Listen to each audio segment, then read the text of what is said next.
Hello my friends, welcome back to another episode of Bearski Method. I gotta come clean with a couple of things. I know that I always try to portray this as, well, let's just say a positive thing to keep, animals, fish and whatever, occupy yourself basically handling or caring for animals. But there are some aspects that are, let's just say least, not as pleasant or I wouldn't say controversial, but definitely somewhat problematic.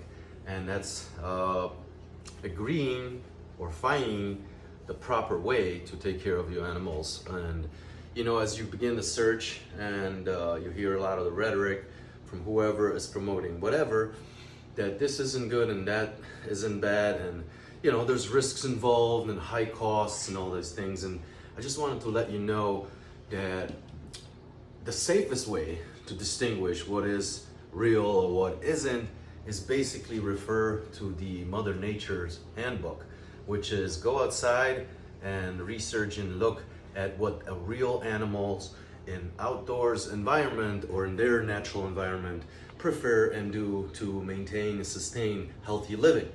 All we could do is mimic that, or basically copy and provide as close as possible to that sort of environment.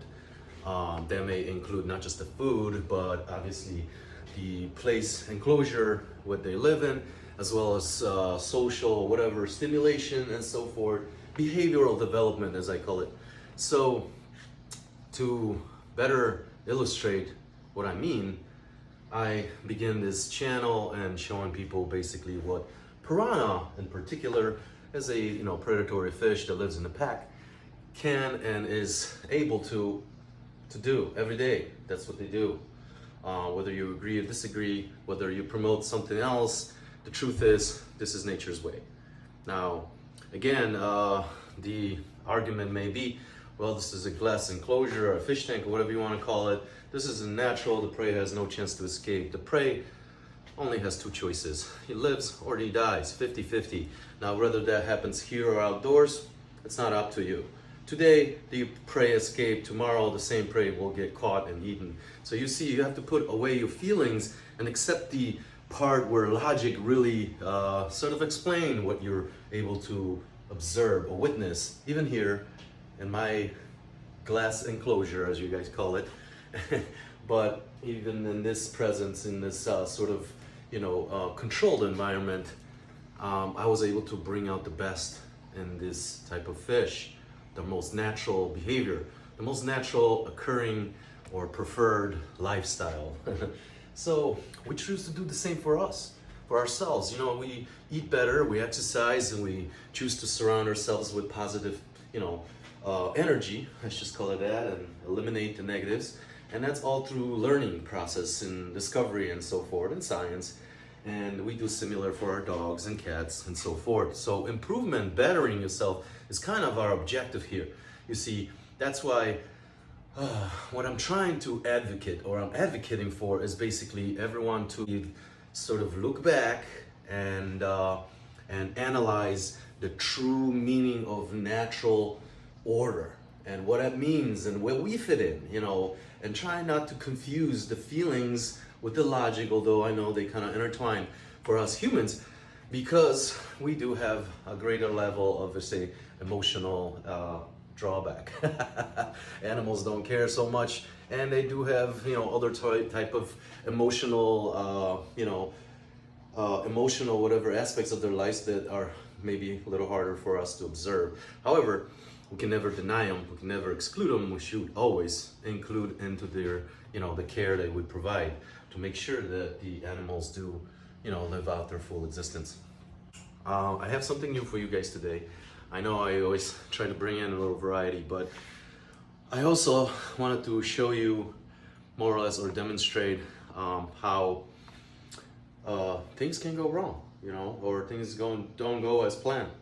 There was a video that I recorded, I just released, about a piranha versus bird and the Caribe, and the quite unsuccessful hunt. I wouldn't call it a hunt, scavenge. They were not interested in the dead bird. I don't know, normally they come up right to the surface and the hunt begins, or the feeding. But this time just nothing. And I gave them a considerable amount of time to give it a try. Anyway, so again, better way to show than explain how they were able to attack and devour two substantial, you know, smaller but substantial for a pack of four, prey, whereas the bird, which probably wouldn't even offer as much sustenance, was completely ignored. So preferences, my friends. Yeah, I'm learning just as much as everyone else from actually observing piranhas in their, you know, semi-natural habitat that I try to create. Whereas the piranhas everyone is describing in their journeys or whatever experiences is always timid, shy, boring, etc., etc. So you see, I think proof is in the pudding. We're able to observe piranha at their finest. You know, I mean, not being boring, maybe a little intimidated and cautious for sure, as they are naturally, you know, on everyone's menu in the Amazons. But as a pack, they are unmatched ferocity. The strength and number is definitely what, you know, keeps them a dominant force in the river. Like I say, good research, analytics, and some, you know, logic, critical thinking should always provide you with the best, you know, I would say the best recipe for succeeding.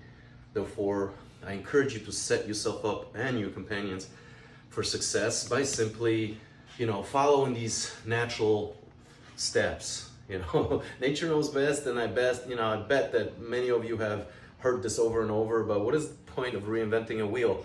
So what you do is simply, you know, copy sort of the blueprint, and you'll find yourself on the road to, you know, to success, as well as your pets, and, you know, in general, you'll be kind of going with the current instead of fighting something.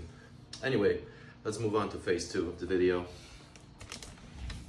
Oh, forgot to show you my companions. You see, he's always snoozy doozy on this chair, and there's Czar back there. I don't know if you can see him, but he's sleeping in Zulu's bed, and Zulu's always near. You know, he's just keep an eye on me. All right, well, quick update. I know I haven't talked much about this tank. I do need to waterproof it now, and it is another expensive endeavor. I did not realize that pond shield is so expensive, and I'm gonna need a couple of gallons for sure. So there's that. The glass is, well, let's just say on order. I actually inquired about the glass for the enclosure, for the big enclosure, and I gotta tell you, there may be a possibility of getting it cut at a certain angle, which would then, you know, sort of fortify the waterproofing or whatever. The build itself is definitely unorthodox, and because I chose such a big, you know, panels of glass and everything else, there's an extra element of difficulty, and then, you know, getting it all installed and everything else is going to be virtually a first-time experience. So yeah, my friends, I know you're here, and I really enjoy having you here. Probably don't share enough about this build, and I've done most of it sort of in the dark, so to speak, one-man army, but it's here. We're going to finish up and move the packs, and then continue on with our adventures. So if you'd like to see more, if you are new here, my name is Madik. Everyone calls me Bearski, and this is my channel, my cave. This is the Piranha Adventures, which we start off with, and we're continuing on with this great build. And if you'd like to support what we're doing here, you can join me on Patreon, my Patreon account, and donate and whatnot. It really helps big time. It really does help a lot. So more on that in the next video or so. For now, like I said, I just had something else to show you. All right, so have seen it, have not seen it. Whether it's new to you, water change day. I don't do anything to labor myself overly. I don't know if you remember, I broke my back, so bucket grenades are out of the questions. I use the flush in, flush out method, which I'll demonstrate real quick, and as we go through it, I'll sort of explain the need, or you know, the more or less innuendos with water conditioning in the process. So stay tuned.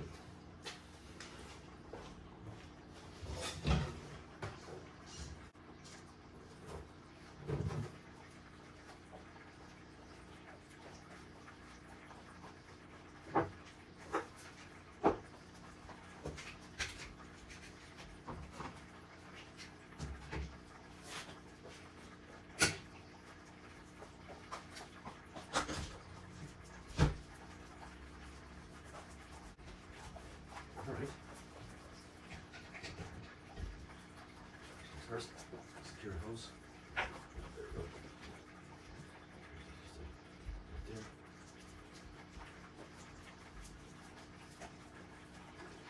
Alright, so we're draining now. And with that, I'll introduce the fresh water now, flowing at the other end. So it'll create this vortex, sort of like current, which will pick up most of the debris or some of the debris and so forth, without really doing much, you know. So I never really do any vacuum gravel or sand vacuuming. Most of the debris is basically utilized by the plants or other things. However, I don't have that many plants here anymore because they did, you know, trim them down, and during their violent hunts, they often destroy the tank in the process. So for now, I'm gonna let this drain a little, and then I'll introduce the fresh water. I am lucky to be on well, so I don't have to condition the water. It just goes straight out of the well into the tank. I usually do about a 30% water replacement every 2 weeks. I haven't done one in actually 2 weeks, so we're gonna do a 50% because I did have a couple of big feedings and such, so I wanted to make sure we replenish more water. Also, it will decrease the hormone level in the water, so let the fish grow. All right.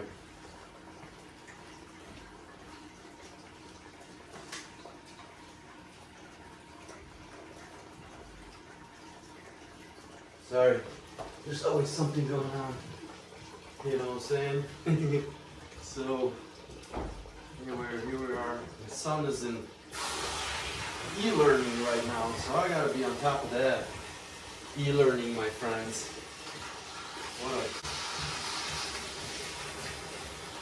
What a fiasco that is. Most of you already know. Alright, I'm gonna try to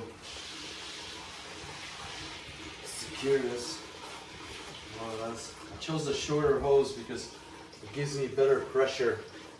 See? That's what happens. It starts to kick up all the dust, and all that will get sucked out by this thingy right there as it's starting to migrate with its way in. I don't have to do anything, and gets, you know, it picks up most of the debris. Sorry for the glare. That's my setup. Flush in, flush out. You know, I'm sure many of you have your ways of taking care of, you know, doing these type of things, maintenance on your fish tanks and whatnot. I mean, as far as water changes, I guess the more tanks, more gallons you have, the more work it's going to be. So ingenuity and a little bit of planning or whatever goes a long way. The piranha juveniles are freaking out, so the tank looks empty.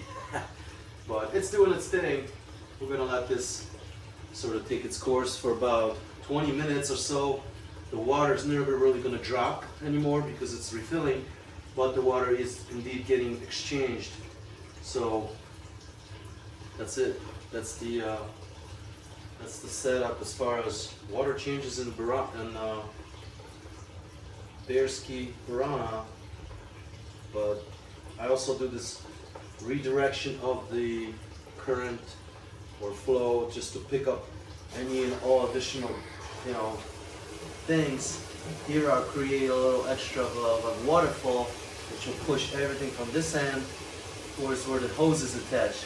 I know this is loud, so I'm going to speak a little louder. Some of you complain about not being able to hear me. I don't know, on this camera, when you zoom out, the voice changes the direction of how it picks up the voice. and you can't hear me even though I'm standing right next to the phone. Anyway, this is the concept here, to sort of provide the best care possible, but not necessarily work your tail off, especially if you have lots of fish tanks to take care of, or big fish tanks. Although I gotta tell you, my experience is always been the larger the tank, I guess the lower the maintenance, because you have to think about setting it up to be self-sustainable. Changing all this water and doing all these work on a couple 100-gallon tank would be a lot of work if you did the minimum. But if you set up substrate plants and everything else, it kind of sustains itself. All you gotta do is do a little water maintenance and things like that. In my case, I probably should be paying more attention to this tank, but we're in the midst of build, so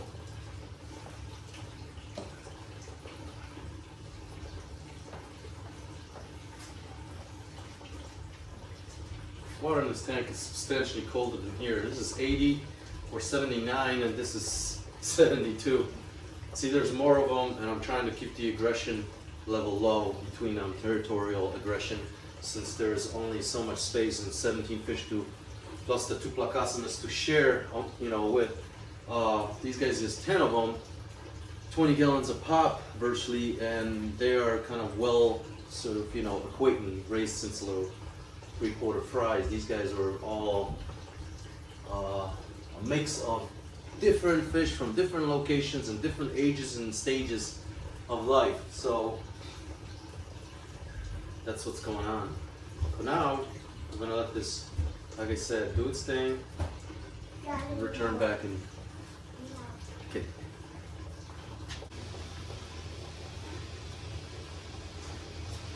E-learning. Sorry guys, but life happens, right? Goes on. Sort of. I'm not gonna say it gets in the way, but we gotta do what we gotta do. So I'm gonna move this hose now to stir up some more water and continue on this. Should be good. So there it is, my friends. The reason for us occupying ourselves is it's quite clear. It's in our nature to care for something, to be compassionate, and that's where we dump our feelings into something we care about. But oftentimes our feelings steer us the wrong way. They guide us the wrong way, and you end up advocating for something you completely don't understand, something that nature simply doesn't care about, so to speak, or it emits. So that may hurt your feelings even more. However, if you imply yourself and your feelings into something that actually does contribute for the better of them, whether that hurts your feelings in the process, it makes you a bigger, better, man, woman. I think that's where we're finding ourselves, that zookeeping and all this stuff is a big mistake. It's a misguided way, misinformed way of keeping animals for our, pleasures and whatnot. I mean, we have learned a great deal in keeping animals. It's just the nature and its course does not, look to me where an animal is kept behind bars and away from its natural environment, because you can never, really assess and understand the animal's, attributes or its character. Everything all about the animal is way more apparent in its natural settings than it is in a captive cage or whatever. So if you are going to keep animals, you have to do your best to provide what they would consider, natural and preferred lifestyle, as I call it. Just a real close-up again of how the debris gets siphoned away during the water change without me doing much. Just getting kicked up from the bottom. And that's it.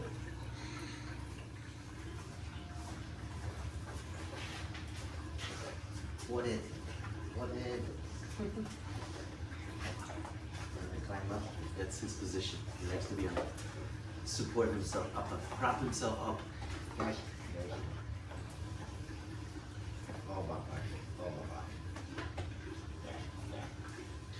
Yeah. It's almost food time, right? Is it almost time to eat? I know.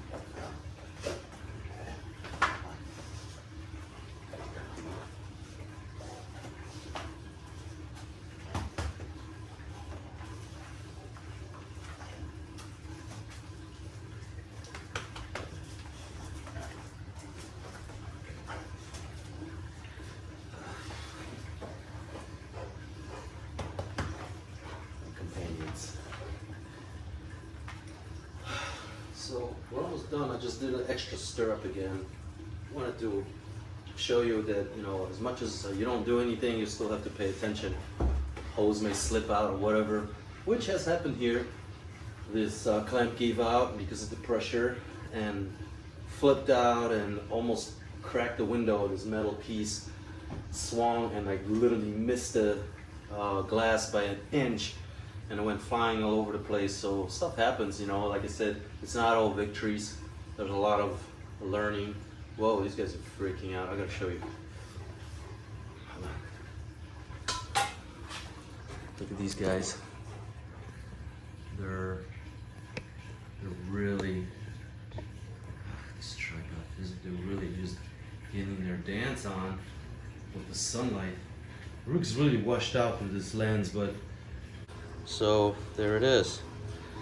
I flooded the basement with fish tank water because this damn clamp gave up. Wow, I got something stuck in the tube here.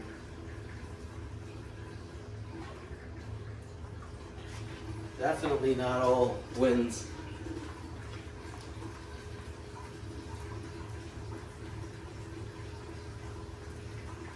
Alright, luckily I have a couple of designated fishnet towels.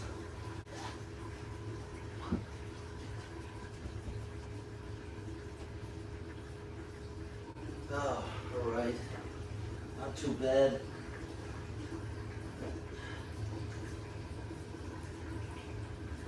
Not too tragic.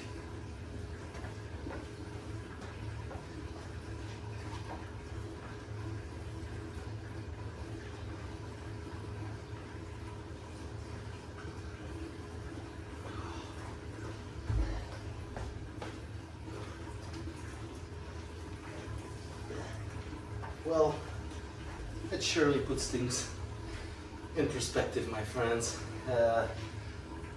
Anytime I work with water or going in the fish tank, I take my shirt off.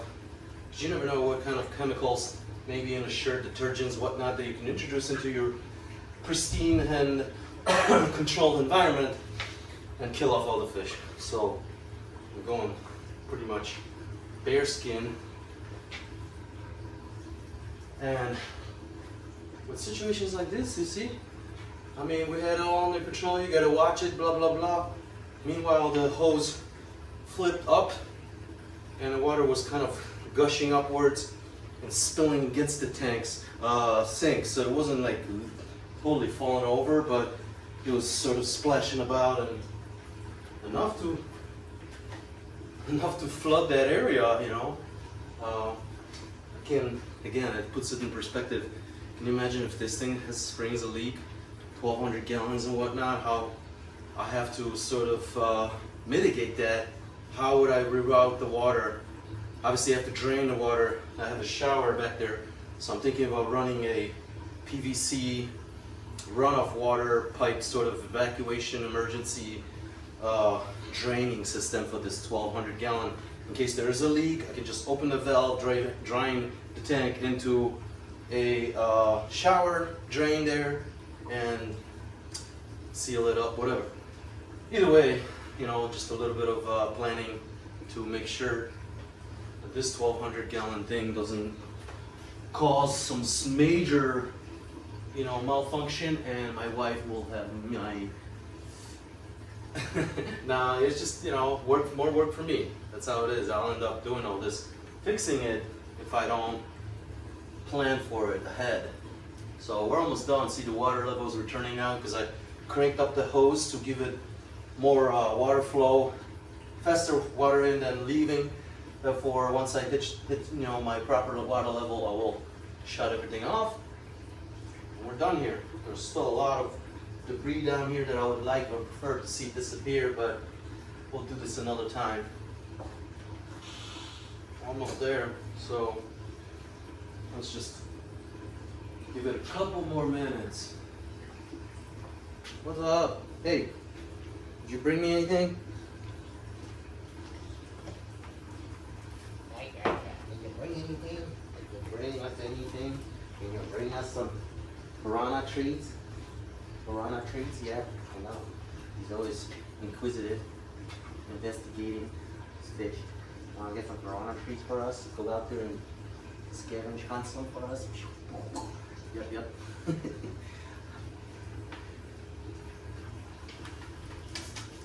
Not tonight, he says.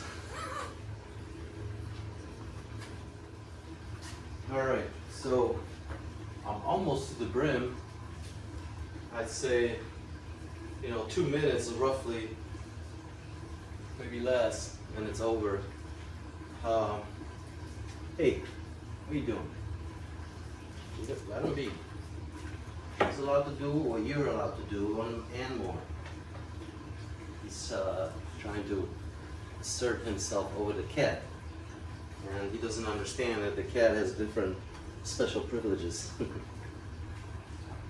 Alright, my friends. Well, there it is. So I'm going to wrap it up. You've seen it all. Let's move to phase 2, which will be feeding now. You see, I do this water change commotion, and I reward the fish with some food so they can be more acclimated to me.